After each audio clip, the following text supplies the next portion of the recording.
In this video, I'm going to talk about the various kinds of Excel charts that you can create. And then in subsequent videos, we'll actually demonstrate how to create them and how to format them, or at least format a lot of the common features you'll see in a chart. So the different kinds of charts. The first thing you have to remember when you're creating a chart is, why are you creating it? Basically, hopefully, you're trying to visually represent the data in a way that is clear to your audience. So just glazing over the startup cost numbers for a new business, they may not be quite as meaningful as if you can see it in a graphical form. So looking at this pie chart, I can see that, wow, the building cost is a big percentage of the startup cost for this new business. And so trying to decide what is the best way to graphically represent your data is actually no easy task, and in fact you could have an entire course just devoted to that topic. We're not going to go into that much detail, but I will show you the different kinds of charts and when you might use one over another. So starting with the ubiquitous pie chart, right? Everybody's seen a pie chart. What you're using a pie chart for is to show pieces as a percentage of the total. So I have all these different investments to start up my new business. Like I mentioned, the building here is the largest piece of the total expense. This small little piece of pie right here, $25,000, office supplies and equipment, is obviously the smallest piece of that total. Also, be careful when you're creating pie charts to recognize what is it you're trying to show. So looking at this data, I'm renting or selling movies by each week, and so I can have totals across categories and I can have totals for the week. So what do I want to display in my pie chart? This chart shows sales by week, so I've selected the week labels and then the weekly totals. If I wanted to display the totals by category and see the percentages of each category against the total, I would then choose these labels, the categories, and then the category totals over here.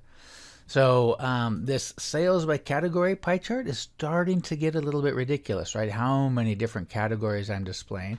And at some point, it may be better as a column or a bar chart.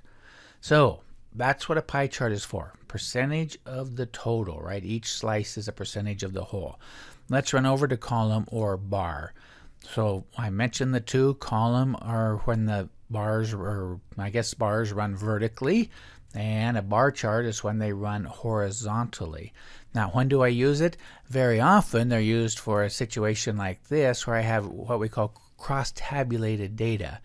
I have up here in each column a label, and I have in each row a label. And based on those two labels, I've summarized some data. In this case, it's car sales by year, and it's based on different types of cars. And so this is a perfect example of where a column chart might be nice. I have for each year how many or what were the total sales for each type of car. So I can compare SUV, if you will, across a couple different years. That's column. Here's bar. It's exactly the same, except the bars are going horizontal. Why would I use one over the other? Couple reasons. Some people claim that it's a little easier to see the difference between the bars when they're horizontal like this.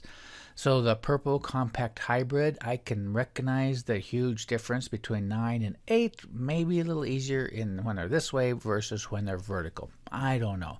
Another one I've read is if you have really long labels, right? In this case, we don't. We just have the years. So 2006, 7, if those labels get real long, well, then they start pushing into each other's category, right? Whereas if you do it as a bar chart, that long label can sit over here, and then your chart just starts further off to the right. And so that might be another reason. By the way, it's real easy on these column or bar charts to switch what you're showing. So in other words, right now I have the year as my category and the cars as the individual bars. But if I run over here to the design and say switch row column, now all of a sudden I have the car type as the category and then the year as the individual bar. And I could do the same thing. So again, you really have to be clear on what is the information that you're trying to present to your audience. Do I want to see the car sales by year, or in each year, what are the sales of the different types of cars. On this bar, I can also hit switch row column, and now instead of the year for my categories, I have the car type, and then the years are the bars. Now there's two other kinds of bar charts or column charts, and that is we can do a stacked column. So this is what we're looking at right here is called a stacked column.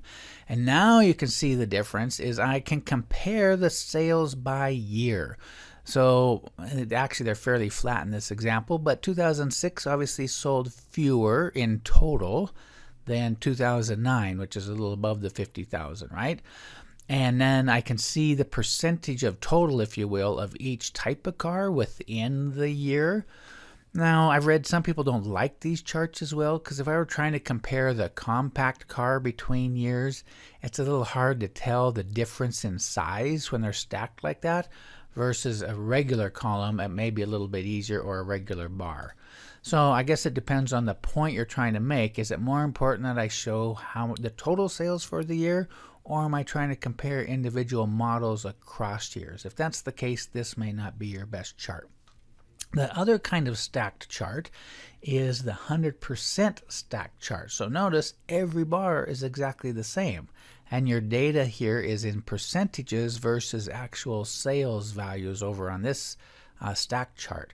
So now what you're showing is truly the percentage of total. This is if you like almost have little teeny pies for each year, right?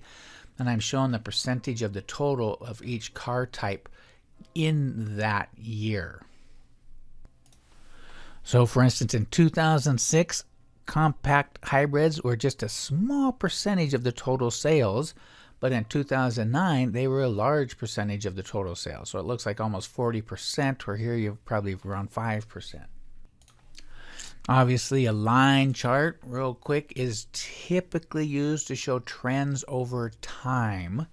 And so you want to use a line when you're trying to show trends. It may be sales across quarters, or in this case, we got the Dow Jones average over months. So that's a line chart. And the other one very similar to that, or that can create lines, is the XY chart. So that gets a little confusing for people, the difference between a line and an XY. An XY, you're literally plotting this value against that value. So your x-axis is the one value and your y is the other.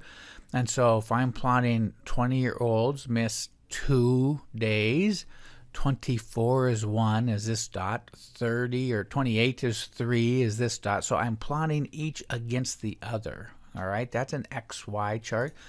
A line chart, basically you have categories, and then you're just plotting a number against a category. Okay, so I have a category January, and then I'm plotting a number against that category. And why that gets confusing is because instead of months, these could have been years. So 2008, 9, 10, 11, 12. And then it looks like you're plotting one number against another, just like an XY chart, but really it's that category with a particular number versus plotting each of these against each other. So that's the scatter chart. Finally, a combo chart. I want to chart two different groups of data, and their size is different, a lot different, right? So here we're in the tens of thousands, and here we're percentages, which is like 0.78, 0.82. If you were to plot them on the same axes, the red line is going to be down here. The profit is you would barely see it. And so when you have a situation like that, where you have two drastically different scales for your numbers, then you're going to use a combo chart and have one of the scales on the right axis and the other scale on the left axis. Now I haven't charted this one, but this would be a similar situation here. So right down here, I basically have values in the tens, and up here I'm into the thousands. If I plot them all on the same axis, one's just going to be at the very bottom of the chart and really hard to see. So I'd probably plot that as a combo chart. A couple more left. Histogram. I think this is a new chart type in Excel 2016. Maybe it showed up in 2013. But basically, I want to count the number of values inside of a bucket. And so what I mean by a bucket is, in this case, I'm plotting grades on a final exam. How many students got between 30 and 35? How many between 35 and 40? 40, 45. So you get the point. And in this case, we're kind of seeing the beginnings of a bell curve here. So most of the students were between 65 and 70. I had 3 students right there. And so that's called a histogram. 2 more charts. One that you may not see as often, but I've used in different work environments. This is called a radar chart. They're kind of cool, where maybe in this case I have 2 different products and we're rating them on several different categories. Okay, so I can see here product A in blue isn't quite as good in usability, but it's way better in flexibility and stability. They're both the same on availability, but it's not nearly as scalable, right? So I can go around all of my categories and compare 2 different products in this case. I thought this was an interesting one in that we got, instead of categories, we just have months and then the number of sales. So we can see the bulbs, which is the blue guy, really sell in your August, September time frame. Whereas seeds tend to sell in your January, February, March time frame. So again, that's a radar chart. An interesting use. So graphically, I can see where and what season each of our sales of our different product types. And finally, the last kind of chart that you need to be aware of for this class is what we call sparkline, which is basically you have 2 types of charts, a line or a column, and they're a chart within a cell. Right, so these charts I can move around and do whatever I want with them. That one's actually an image of a chart, but same point, I can move these charts around. They can be on their own chart sheet, whereas spark lines are a chart within a cell. You can do a line one, which is what we're seeing here. That is representing the sales across 4 months. I can also do the thing as a column chart. You can highlight the low point, so you can see the low point is red. And in this one, I highlighted the high point as a little darker purple in this case. So those are called spark lines. And the other thing you can do with spark lines, which are kind of cool, is do win-loss diagrams. So basically, it's just tracking ones and negative ones. And so if you can do some win-losses for teams or whatever the situation may be, replace the data with ones and negative ones, I can do a quick little spark line, which then shows me, oh, this team has a perfect record, whereas this bottom team's lost every game. And so the red indicates a loss and the blue's a win. So that's a sparkline chart. Like I said, what chart to choose and how do you best graphically represent your data is a whole science. There's books out just on that topic. For this course, we're just going to be using the most common ones, but nonetheless, it's still something for you to decide how do you select the data to get the chart that you want. So in the next video, we'll start covering that topic.